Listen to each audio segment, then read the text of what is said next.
Okay, I've been through the Quran, the Hadith, and the Sirah literature, and I think I've solved the mystery of Muhammad's death. It's actually pretty straightforward. The Muslim sources tell us that Muhammad was poisoned. All we have to do is take everything we know about how Muhammad was killed and ask ourselves, who would have killed him in that particular way? Police do this sort of thing every day. They match up a bullet with the gun that fired the bullet. They match up fingerprints with the finger who left the fingerprints. They match up details of a crime with a criminal who has a certain MO. So to figure out who killed Muhammad, we just need to do a little profiling. The main difficulty we face is that lots of people wanted to kill Muhammad. The pagans wanted to kill him for conquering their cities, smashing their idols, slaughtering their men, raping their women, and enslaving their children. Jews wanted to kill him for seizing their land, destroying their communities, slaughtering their men, raping their women, and enslaving their children. Christians wanted to kill him for threatening to conquer them. Men wanted to kill him, women wanted to kill him, old people wanted to kill him, young people wanted to kill him. Muhammad made a lot of enemies. Fortunately, we can narrow down our list of suspects by ruling out people who would have killed Muhammad in some way other than poisoning. Certain killers like to strangle their victims. They're not going to use poison. Some people prefer knives. Some people set fires. Some people push their victims off cliffs. Interestingly, the Quran tells us how Allah would have killed Muhammad. We find Allah's MO, his preferred method of executing prophets, in Surah 69, verses 44 through 46. According to the Quran, if Muhammad were to invent a false revelation, if he were to make up verses of the Quran, Allah would kill him by severing his aorta. The aorta is the large artery that comes out of the left ventricle of your heart. Some Muslim sources call it the life artery. Just so we're clear on the meaning and no one accuses me of misrepresenting the passage, let me read one of the greatest Muslim commentaries on these verses. This is Tafsir Jalalain. And had he, namely the Prophet, fabricated any lies against us by communicating from us that which we have not said, we would have assuredly seized him. We would have exacted vengeance against him as punishment by the right hand, by our strength and power. Then we would have assuredly severed his life artery, the aorta of the heart, a vein that connects with it, and which, if severed, results in that person's death. So if Muhammad had been a false prophet and a liar and a deceiver, we know how Allah would have killed him. Allah would have cut his aorta. As long as no one severs Muhammad's aorta, then we can rule out Allah as a suspect. Now that we've got our strategy, let's turn to the Muslim sources so we can put together our profile. According to Sahih al-Bukhari, Sahih Muslim, and other texts, Muhammad was poisoned by a Jewish woman. Sahih al-Bukhari 26:17. A Jewess brought a poisoned cooked sheep for the Prophet, who ate from it. She was brought to the Prophet and was asked, "Shall we kill her?" He said, "No." Anas added, "I continued to see the effect of the poison on the palate of the mouth of Allah's Messenger." People could see the effect of the poison in Muhammad's mouth. The poison apparently disfigured his palate, making his mouth look strange.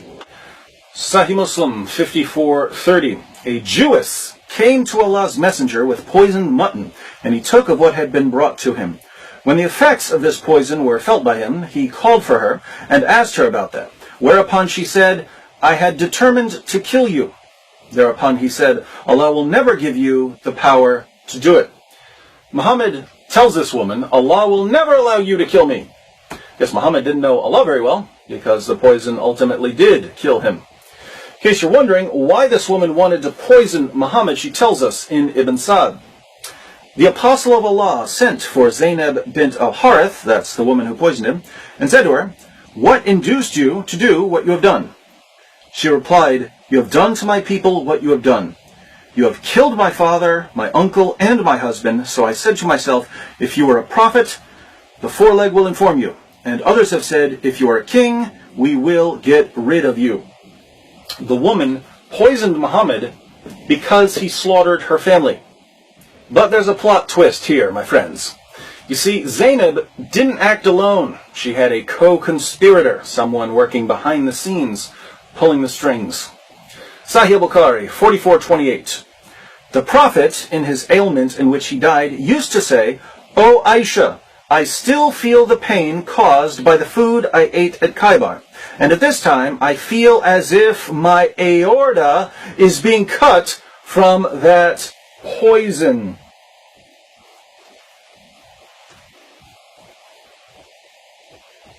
What's that, Muhammad? Something about your aorta being cut? That's funny. I seem to recall someone telling us that if he were going to kill you for being a false prophet, he'd do it by severing your aorta. But let's keep reading. Sunan Abu Dawud 4498. A Jewess presented Muhammad at Khaybar a roasted sheep which she had poisoned. The Apostle of Allah ate of it, and the people also ate. He then said, "Lift your hands from eating, for it has informed me that it is poisoned." Bishr bin al-Bara bin Marur al-Ansari died. So he, the Prophet, sent for the Jewess and said to her, "What motivated you to do the work you have done?" She said, "If you were a prophet, it would not harm you. But if you were a king, I would rid the people of you." The Apostle of Allah then ordered regarding her, and she was killed. He then said about the pain of which he died, "I continued to feel pain from the morsel which I had eaten at Khaybar. This is the time when it has cut off my aorta." This is the time when it has cut off my aorta. Didn't someone tell us in the Quran that he would kill Muhammad by cutting his aorta? Notice the passage says that Muhammad's companion Bishr died from eating the poison. In Ibn Sa'd we read, "The Apostle of Allah took the foreleg, a piece of which he put into his mouth. Bishr ibn al-Bara took another bone and put it into his mouth. When the Apostle of Allah ate one morsel of it, Bishr ate his, and other people also ate from it. Then the Apostle of Allah said, 'Hold back your hands, because this foreleg has informed me that it is poisoned.' Thereupon Bishr said, 'By him who hath made you great, I discovered it from the morsel I took. Nothing prevented me from spitting it out, but the idea that I did not like to make your food unrelishing. When you had eaten what was in your mouth, I did not like to save my life after yours, and I also thought you would not have eaten it if there was something wrong.' Bishr did not rise from his seat, but his color changed to that of a green cloth." Bishr died because he trusted Muhammad. Muhammad died too. His pain and sickness just lasted much longer. In Sunan Abu Dawud, Muhammad even described his pain to Bishr's mother. Bishr said to the Prophet, during the sickness of which he died, "What do you think about your illness, Apostle of Allah? I do not think about the illness of my son except the poisoned sheep of which he had eaten with you at Khaybar." The Prophet said, "And I do not think about my illness except that. This is the time when it cut off my aorta." There's that aorta again.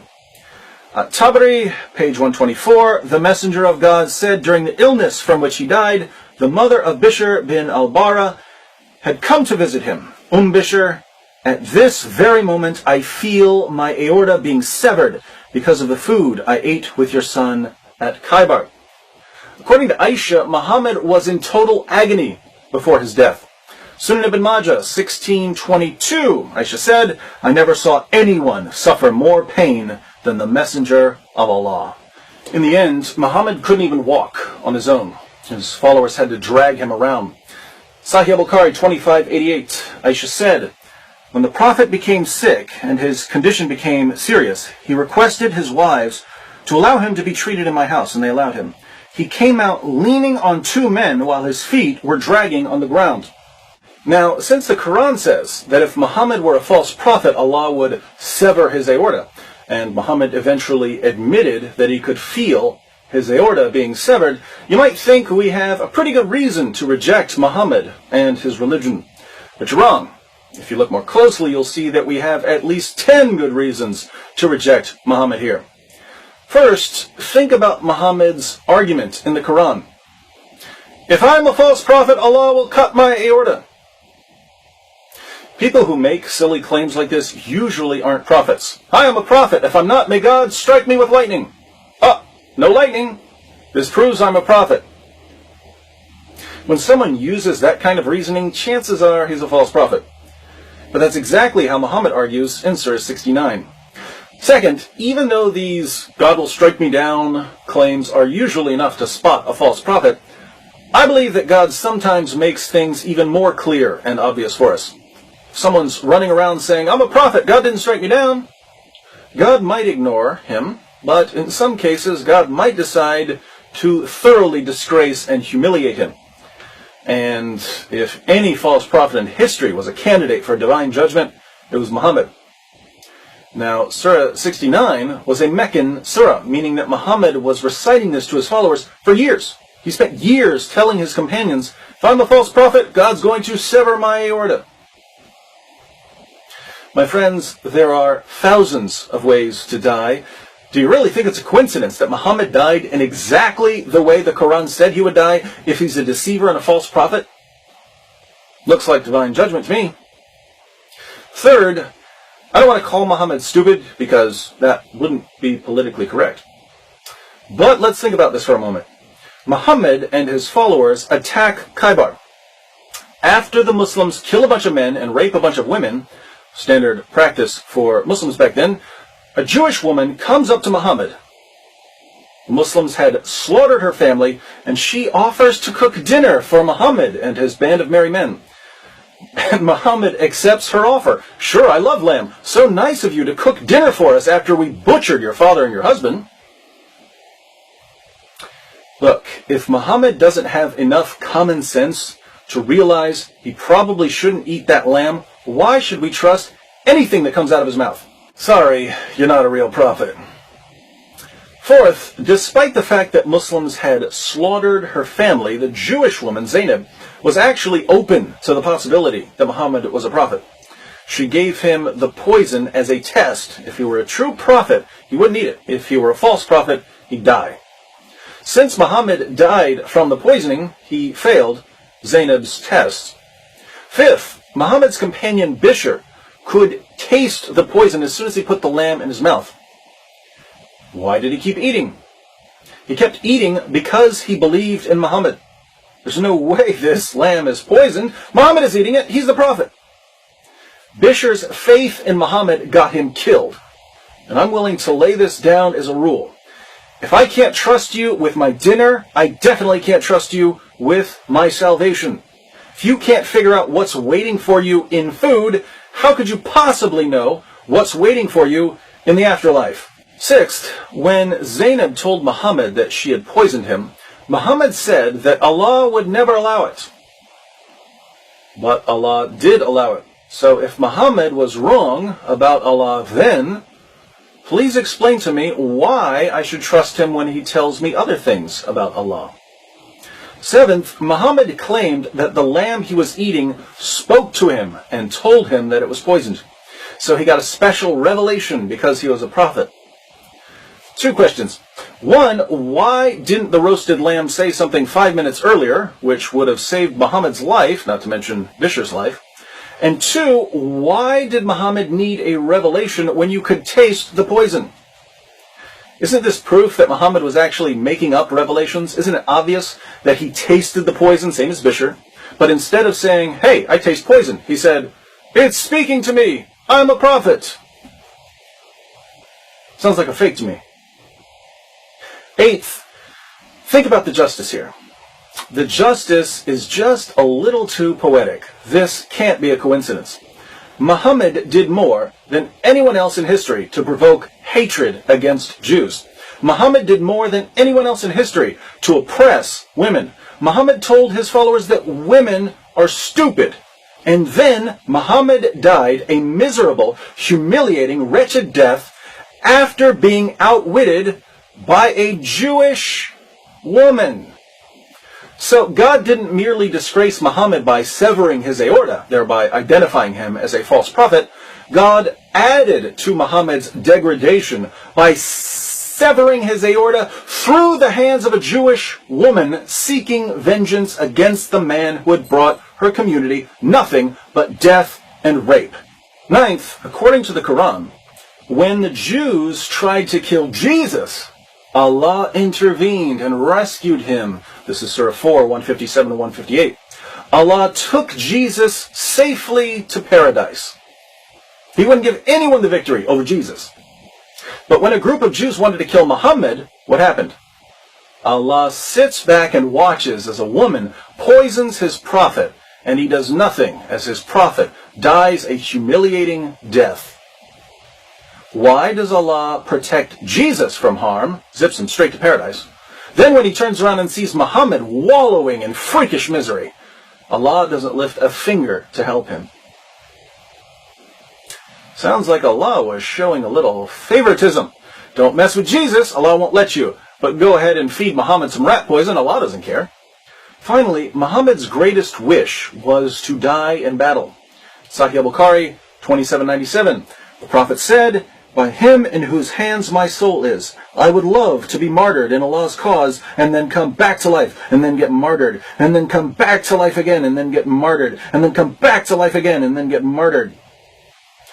If you read the Muslim sources, you know that every time Muhammad wants something, Allah gives him a special revelation, granting him what he desires. Muhammad wants to have sex with Aisha, Allah gives him a revelation. Muhammad wants more than 4 wives, Allah gives him a revelation. Muhammad wants to marry the divorced wife of his own adopted son, Allah gives him a revelation.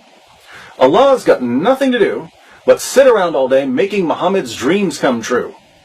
Muhammad's ultimate wish was to die in battle. It was his greatest desire. But instead of letting Muhammad die while fighting the Jews, Allah lets him die a disgraceful death in utter agony at the hands of a Jewish woman. Death by a leg of lamb. Putting all of this together, we found at least 10 reasons to reject Islam just by examining Muhammad's death. If we look at how he lived, of course, we have another 1 trillion or so reasons to conclude that he's a false prophet.